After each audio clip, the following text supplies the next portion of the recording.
ẹ̀yin tèmi ǹjẹ́ ti gbọ́ bó ṣe lọ láàrin Adélabú Pẹ̀nkẹ́lẹ́mẹ́s àti Tinubu o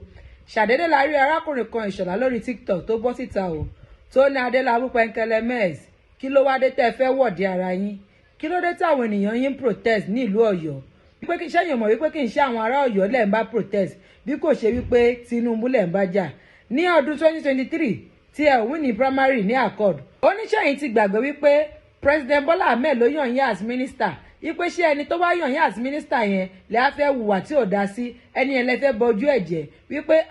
òun ò bá rọ̀ yín tẹ́ bá gbọ́ ìmọ̀ràn tí òun sọ yìí o wípé torí pé ẹni tó bá juni lọ ó lè juni nù ní o wípé kò sí bó ti lè wù kó rí o àṣẹ president ló máa ṣe òfin tí president bá dẹ̀ ṣe òun ló máa múlẹ̀ o ó ní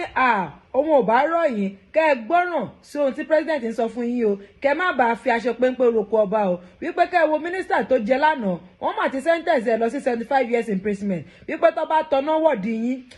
Pẹ̀nkẹ́lẹ́mẹ́s tó bá tọ́nà wọ̀dí yín tí wọ́n bá add 75 years imprisonment mọ́ èjì yín wípé kí ló tún kù o ẹ wo ọ̀rọ̀ náà pọ̀ lẹ́nu arákùnrin yìí níbi tó ti ń yànnà náà ọ̀rọ̀ náà ẹ jẹ́ ká jọ gbọ́ níbi tí arákùnrin Ìṣọ̀lá ti ń yànnà náà àwọn ọ̀rọ̀ náà nípa Pẹ̀nkẹ́lẹ́mẹ́s. Adélabú Pẹ̀nkẹ́lẹ́mẹ́s ṣe rí ẹ rò pé mo jọ́ta fún yín mi ò ṣọ́ta fún yín o advice tí mo fẹ́ fún yín yìí nínú ọkàn yín ẹ mọ̀ pé mo nífẹ̀ẹ́ yín mi èyí tì yín ṣe rí protest tán lọ ń ṣe yẹn ẹ sáwọn pé protest táwọn èèyàn yín ń ṣe yẹn ṣe mọ̀ wípé President Bola Ahmed Tinubu lẹ̀ ń bá jàṣà ẹ ṣá mọ̀ pé kò ń ṣe pé èèyàn kankan lọ́yọ̀ state lẹ̀ ń bá fa wàhálà o ẹ ṣá mọ̀ wípé President Bola Ahmed Tinubu lẹ̀ ń bá fa wàhálà ṣe é dẹ̀ mọ̀ pé ní tẹ́ ń bá fa wàhálà yìí nígbà tí ẹ̀ ń win ní primary 2023 tẹ̀ la kọ́ọ̀dù ẹni ìlú announce yín as minister tí yóò tọ̀ sí yín tẹ̀jíṣẹ́ against ẹgbẹ́ ṣe mọ̀ pé president yẹn lẹ̀ ń ṣiṣẹ́ takò báyìí sìn president yẹn lẹ̀ ń gbó lẹ́nu báyìí president yẹn lẹ̀ ń sọ pé àṣẹ yóò lè múlẹ̀ báyìí meanwhile ẹ ti mọ̀ pé dandan ni àṣẹ tó ti múlẹ̀ ni kò sí nǹkan tó yẹ àṣẹ yẹn ṣe mọ̀ pé protest yẹn ṣe mọ̀ pé ẹ nífẹ̀ẹ́ ara yín ṣe mọ̀ pé ẹ lè ṣe young ẹ nífẹ̀ẹ́ ara yín ẹ wo former minister láti dá lẹ́wọ̀n 75 years yẹn tán bá mú ẹ̀wọ̀n 75 years pẹ̀lú ọjọ́ orí yín kí ló kù tẹ́ fẹ́ lò mọ́lé ayé èmi nífẹ̀ẹ́ yín mo ṣe advice yín o ẹ má gbò president lẹ́nu kẹ́ má bàa fi aṣọ péńpé roku ọba àwọn ṣẹ̀rẹ́ àwọn míì tó wà lẹ́gbẹ̀ẹ́ yín wọ́n lè ọ̀rọ̀ lè má yé wọn o bọ̀mọ̀ bíbẹ́ tẹ́ bá ń wo fídíò mi á yí eyín délẹ̀délẹ̀ pé reality lèmi bá yín sọ because ẹ gbọ́ president lẹ́nu àṣẹ president ni ó ṣe tí nǹkan kò ní yí padà so president ẹ bá wá mú president lọ́tà báyìí ṣe àǹkẹ́ by the time tí president bá ní kán lọ tanná wò di yín minister tẹ́ ṣe by the time tí wọ́n bá ní kán tanná wò di yín ibo lẹ ti fẹ́ bára yín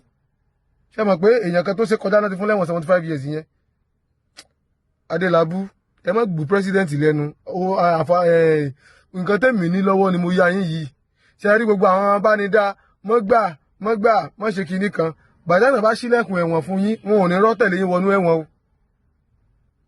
tá bá padà wọ́ọ̀dì yín wó pẹ̀lú mínísítà tẹ́ ẹ ṣe ibi tán owó tán kó síbẹ̀ tẹ́ ẹ̀ rí sàkáǹtì tá bá ṣílẹ̀kùn ọgbà ẹ̀wọ̀n báyìí àwọn tó máa tì yín pé mọ́gbà ní tí wọ́n sọ fún yín nípa àmà fàdúrà ràn yín lọ́wọ́ wọn ò ní bá yín wọnú ẹ̀wọ̀n o nígbà ẹ̀ bá wá wọ bẹ̀ tán padà sẹ́yìn àwọn náà lẹ́ẹ̀tì tí wọ́n ti rí lẹ́yìn olóṣèlú mi ọmọ ọgbọ́n ẹgbẹ́ ṣe àṣelóòótọ́ ló jí owó báyìí tí sáà náà ń bẹ̀ ni ohun tó dówó náà ní ẹjọ́ lọ́mọ dẹ́wọ̀n rẹ̀ sí àwọn tó ń tì yín ó padà yí ẹnu padà nígbà tán bá ṣílẹ̀kùn ọgbà ẹ̀wọ̀n fún yín tó bá wù yín kẹ́ gbọ́ tó bá wù yín kẹ́ mọ́gbọ̀ ẹ mọ̀ pọ̀rọ̀ tèmi sọ fún yín deep down tó bá kẹ́yìn nìkan nu yàrá ẹ̀ mọ̀ pé ọ̀rọ̀ tí mò ń sọ fún yín àǹfààní mò ń ṣe yín tẹ́ bá dẹ́gbọ́ ó kù sí yín lọ́wọ́. ẹ rí pọ̀rọ̀ náà lágbára yín tèmi ọ̀rọ̀ lẹ́gbọ́n yẹn o kí láwọn ènìyàn wá ń sọ nu comment section ẹ jẹ́ ká jọ wọnú comment section ká gbọ́ nǹkan táwọn ènìyàn ń sọ Bonvita sọ wípé Tinubu never endorse anyone okay Glory Man sọ wípé what is your problem with the man Tobi sọ wípé leave this man alone you look like Sharafa gonself J Smart Consult sọ wípé you no get sense social media dey tolerate nonsense Ọlátúbọ̀sún wọn sọ wípé òtítọ́ ọ̀rọ̀ bí ìsọkúsọ ló ṣe máa ń rí Simisola Rande sọ wípé you just want trend by all means ẹ wò kò jẹ́ bó ṣe jẹ́. This is Digi Naija TV. Don't forget to subscribe, like and share. Bó bá yẹ máa jẹ́ láàmú àmú àṣetì gbọ́ yín ẹ ṣé o ó dìgbà kan náà.